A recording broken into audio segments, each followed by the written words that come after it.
What's up guys, and welcome back to another episode of Career Mode. This is episode number 39, and today we are returning with the final two games of the Premier League season, both on the road as we face Leicester City and 7th placed Arsenal as well, away from home, where there is still a shot we could qualify for the Champions League after our thrilling final home game of the season, the 4-4 draw against Manchester United. However, before today's game, we are going to see both Manchester United and Manchester City, and the latter have a game in hand on us right now, both play before us, and if Manchester United win their game, that's it. It's over. We can't qualify for the Champions League, and realistically, if City win as well, that's it. It's basically over. So yeah, Manchester United are at home to Southampton. I believe City are away at Liverpool though, who are in second place right now. So Jurgen Klopp could do us a favour, but if either of those sides win, it's basically over before the episode even gets started. So hopefully those two teams will do us a favour, Southampton and Liverpool. Let's find out. Dun dun dun. Wow, simulation taking a while today. Okay, there we go. Have Manchester City and Manchester United won? Let's find out. Please take points off them. Please take points off them. No, Manchester United have won. And actually, realistically, I think that's over. No, mathematically, it's over. Brilliant. That's the way I wanted to start today. So Liverpool did beat Manchester City. So Jurgen Klopp did us a favour. But unfortunately, Southampton beat them by 2-1. And that means before the episode even started, before he kicked the ball, that's it. It's over. We are 7 points behind Manchester United. We do have a game in hand with 2 games to go. The most we can get is 6, and the most we can finish up with is 71. That is not the way I wanted to start today's episode off. Already out of the top 4 qualification chances before a ball's even been kicked. And so, unfortunately, it does mean that our final 2 games don't mean as much as they possibly could have done had the Saints taken points off Manchester United. But we still want to win them, close out the season strong, get great confidence heading into the Hertha Berlin Europa League final come the end of the season, and also keep Arsenal in 7th place and us in 6th or either possibly in 5th place. So, first game, Leicester away, they're in mid-table, not much at all riding for them on this game. But for us, we still want to win and keep our good run going. 3-5-2, quite a few changes from Thursday night, but very strong lineup as Torres once again will start for us after the hat-trick against Manchester United, hoping for another one here. Come on, Villa. That definitely has killed my mood a little bit. Won't even try and deny it as Torres does roll through. Dempsey, though, and the first chance falls very early. Dempsey, oh yeah, just said to Kasper Schmeichel, are you going to come or are you going to come and go and stay? And Dempsey just takes his time, strokes it home, 1 in Aston Villa. My mood has been killed a little bit, but again, we do want to win both of these games. We stay in 6th place or possibly move up to 5th. That will still be a brilliant debut year in the Premier League with Hertha Berlin coming right after the Arsenal game as well. And that will be the 1 game special in the next episode. We want to make sure we keep our run going as we haven't lost a game in quite some time now. So Dempsey with the finish, 1 in Aston Villa. That was very quick. And we take the lead, although it doesn't really mean that much anymore. God damn it, Southampton. Back what half he's had so far as he pops that wide towards Bustos.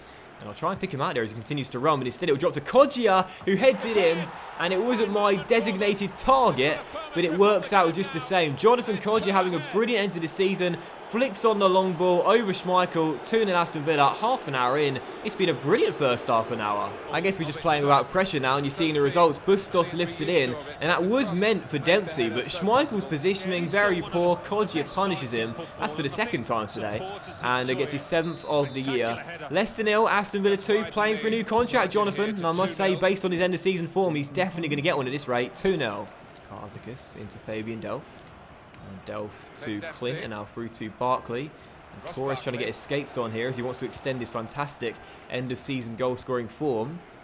As Dempsey finds a little bit of room. Past one, past another. Schipp will give it to him back. And it's still Clint Dempsey. Oh, it's a block by Harry Maguire. Wonderful run by the American, playing one of, if not his final appearance for the club here. Schipp's corner though into the middle. Barkley heads it wide of the post. Still 2-0. Untroubled, in control, and pretty confident at this rate we're going to get the 3 points. I know there's a second half to come, but Leicester have done basically nothing. We're almost there into the final 5 minutes. And it's been a very controlled performance here at the King Power. Not dominant by any stretch of the imagination, but controlled. We've had the possession battle firmly in our favour for the entire 90 minutes. Our passing's been very good, and our back 3 safe as houses. I haven't said that very often this season, but coming towards the close of the season, I know he shipped 4 against Manchester United. Our defence has really stepped it up, and that's very encouraging with the Europa League final to come right at the end of the season. So just waiting for the finals to come any second now. Can we get the clean sheet? There's Carter Vickers again with the tackle. He's been brilliant today. And we are just going to run out the clock As Bustos tries to release Torres. Oh, go on, Fernando. Go on, Fernando. Go on, Fernando. Go on, Fernando. Fernando. Oh, that would have been the icing on the cake. As Kasper Schmeichel denies the veteran from scoring his 5th goal in 3 games. Shoot for the delivery from the corner into Torres, of course, but it's headed clear, and that will do it. Final score at King Power Stadium: Leicester City 0, Aston Villa 2. As the final whistle is then blown. And that's it. It's over. We win the penultimate game. Not that meaningful now, but still great to get the win and a clean sheet too. This was a really controlled performance. 58% possession, 7 shots and 4 on target, compared to 2-0 and 42% for Leicester, and a 2-0-0 scoreline as well. Man of the match quite difficult, because Dempsey scored our goal, our first one, played very well. Kodji scored our second. Torres got an assist. But I really thought the boys at the back were fantastic in this game. And the reason why Leicester had no chance at all was because they shut the door. Eric Palmer-Brown, Dale Fry and Cameron Carter-Vickers. They'll share the man of the match for a really good display at the back.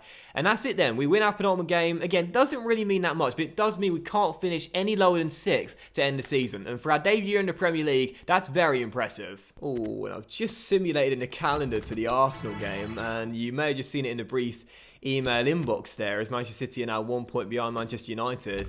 We got 4 youth players now that want out. Victor Galvia, who I'm probably going to release. Oh, I hate it when this happens. It's just such a frustrating bug that's never been fixed. Okay, so we've got a multi-scouting update here from Carter, based in England. And we shall see if there's any good young talents here.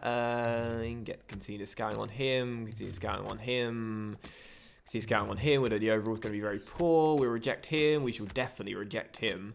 Lance Griffiths can go, as can Morgan Alexander. Oh, and he can go as well. Poor scouting update there. But, yeah, it's okay. So we've got 4 youth players that want out, but unfortunately we don't know which ones they are because it's the same email for each single day. This has been a bug, I swear, since the Youth Academy been in FIFA. I swear. I don't know what players then are going to want to terminate their contracts. We may as well just give some deals. It's the end of the episode today and the end of the season today, I should say. So we may as well give some deals. We'll reject Victor Galfi because he's not that good. We'll give Evan Morgan a contract to make sure he doesn't go, because he's got some very nice technicals indeed. 18 years old, 76-94 potential. Max Morgan, of course, needs to get promoted. I can't let this guy go. The star of American football at the moment, 85-94 potential with 59 overall. Can't promote Reece Wood. Can promote Dominic King, so Bradley's cousin will get given a contract, 61 overall, so we can check his potential as well. And we'll also give Victor Cameron a contract. He looks pretty decent, actually. I haven't noticed him before. 6'3" centre defensive midfielder with 85-94 potential. It looks pretty good, actually. And do you know what? We'll give contracts to all of the senior players that can get called up if they're over the age of 15. So, yeah, those deals have been accepted. That means that no one can terminate their contracts. And, yeah, we'll see a couple of them that are 60-plus overall and how good they are. In fact, I think it's just Dominic King at 60 overall plus. We'll take the weak foots and skill moves, though. Tremblay, right wing, medium work rates can also play through the middle as well with... Oh, 5-star weak foot and 3-star skill moves. Lovely jubbly. Morgan, he's got medium low work rate. Centre forward, a left-footed player. It's 5'9". Oh, yeah, baby. Evan Morgan. You know, we didn't get the luck with the skill moves and the weak foots in season 1 of our youth players. We are today, that's for sure. 5-star skill moves, 4-star weak foot. Yeah, baby. Aidan Robinson, CM, CDM, list of positions, medium work rates with 4-star. Oh, yes. The FIFA gods are smiling on me today. Don't mess up the 3 best youth prospects. Victor Cameron, low-high work rates, perfect, and can play centre-back at 6'3". This is what I'm talking about. 3-star skills, 2-star weak foot can definitely deal with that of a defensive player. Max Morgan, who I really like, medium work rate, 6 foot, left-footed centre-back with 2-star, totally fine on a centre-back. And as for Dominic King, Bradley's cousin, medium-high work rates, 5'11" with... 2-star skill moves, 3-star weak foot can definitely cope with that on a defensive player. So, yeah, pretty decent, and unfortunately shows no potential at all. Well, that's a bit of a letdown. The only player 60-plus overall. Wanted to see his potential. He's got nothing.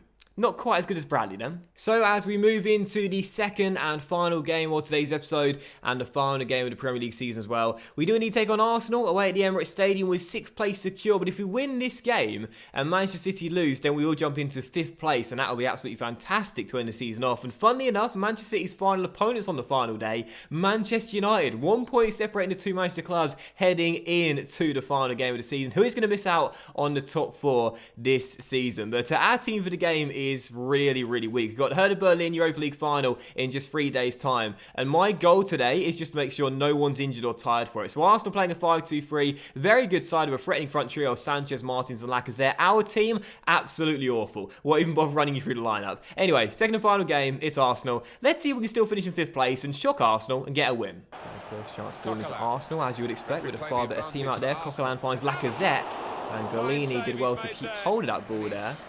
As it will pop it out, he'll pop it back to him. As we are still tied at 0-0, waiting for the first chance of the game. And I would certainly take a goalless draw in this game with this lineup, no doubt about it. But pretty confident this is probably going to be a loss for us. But with the Europa League final to come in 3 days' time, not fussed. Just want to make sure the team are fully fit for the game. That's a great ball by Sanchez, though. And there is the first goal right on cue. That ball by Alexis Sanchez, now a Manchester United player, was absolutely perfect. Threaded the needle, Gelson Martin sent through 1-1, beat Golini to the ball, 1-0 Arsenal. With our lineup, we are expected to lose this game, but look at this for a ball from Sanchez, absolutely perfectly weighted, and Gelson Martins with the finish does make it 1-0 early.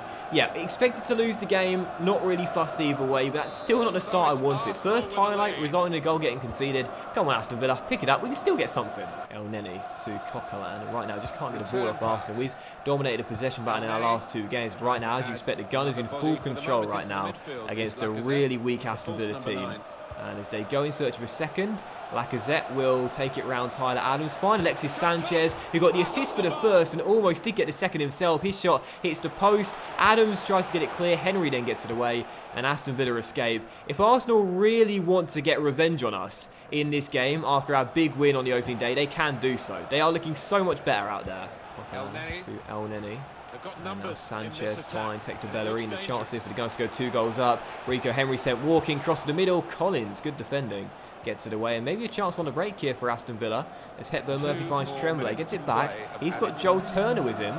Turner out wide towards Henry. He's got the pace here down left hand side. He's got another speed to the beaten Hector Bellerin, though. Takes his time, whips one in. Arriving is Joel Turner, and with our only chance of the half, it was a great one. Quick little counter attack, great cross by Henry, but the 17-year-old academy graduate couldn't put it on target. Still 1-0, but good to get our first chance there. It's yours. Well done, Henry. Wins it back, and now Tyler Adams on the ball.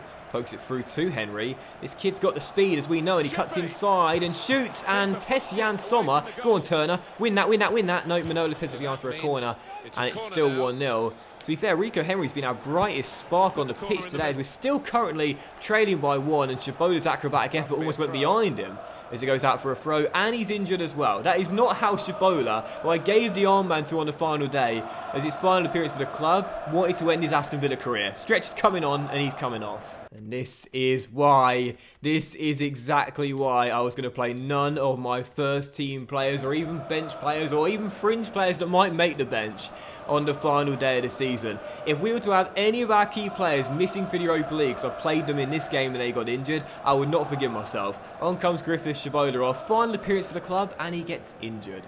We are in stoppage time. We are waiting for the final whistle to come any second now.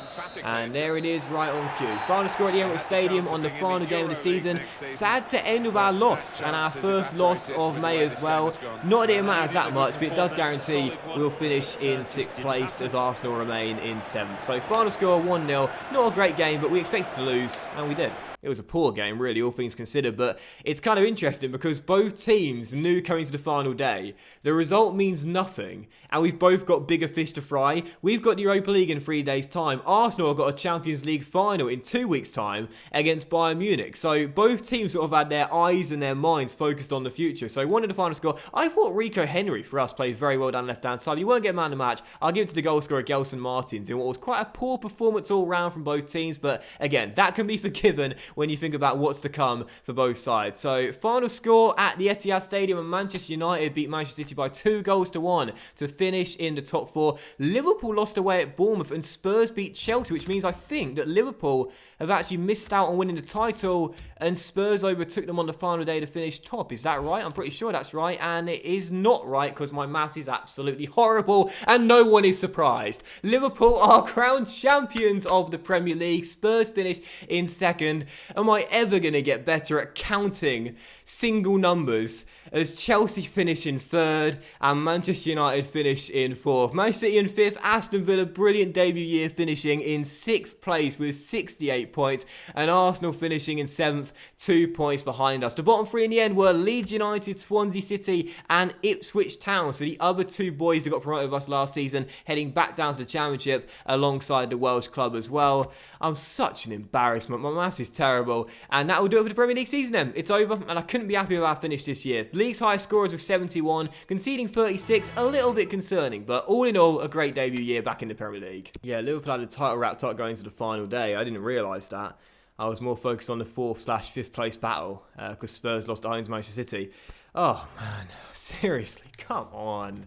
Come on! How do you not know what 4 minus 3 is? Embarrassing, but okay, so to end the episode, what we're going to do is, come on, take a look at the final emails and the top scorers charts of the Premier League as well, and we'll do the final squad hub report coming in the next episode, which of course will be the one game special, the Europa League final against Hertha Berlin, and we've got £134 million for our fantastic 6th place finish in our debut year back in the top 5, and Shabola got an injury on the final day, out for 8 weeks, not fussed, he's leaving the club come the end of the season anyway.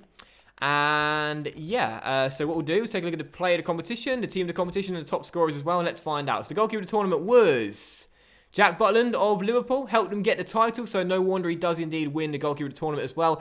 Sharpshooter Hazard wins the Golden Boot. I wonder how many goals Brereton end up behind Eden Hazard, but Hazard in the end does claim the Golden Boot this season with 22 goals. And as for the team of the competition, whoa, there's quite a few Aston Villa representatives. We had Pepe Reina in his final year, beating Jack Butland, quite a surprise, and Fabian Delph plus Eric Palmer-Brown.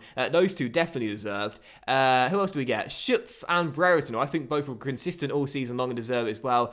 And the other representatives were Cavani, Emre Can, N'Golo Kante, Heung-min Son, Kiko Femenia, and Lewis Dunk from West Brom as well. And the player competition went to Spurs' Dele Alli as well. So, yeah, we'll quickly take a look at the top scorer charts as well and see who did what. As we know, Hazard won the Golden Boot with 22. Ali finished ahead of Brereton in the end with 18, and Brereton did finish in the end with 17 goals. Benteke, by the way, 14 goals, 10 of which coming from Aston Villa, getting into the top 5. £15 million on deadline day. Absolute steal, like we knew it would be. And just a great year, really, for the 2 boys up top. As for top assists, Jack Grealish topped that. Well done, mate, with 15. And Kodja finishing 2nd as well. So a Villa 1-2 for the top assists. Love to see that. Love the selfless play. As Eriksen finished in 3rd place, Sanchez in 4th, and Coutinho in 5th. We also had Schupp with 7 getting into the top 15. And Brereton with 6th also getting into the top 15 as well. And Bustos made the 25th place with 5. And as for clean sheets, Lloris and Butland shared the Golden Glove with 16 each. And Reina, to be fair, in his one and only season for Aston Villa before he retires, ended up with 14 too. Not bad. Not sure it deserved a place in the team of the year ahead of Lloris and Butland, but still worth shouting out.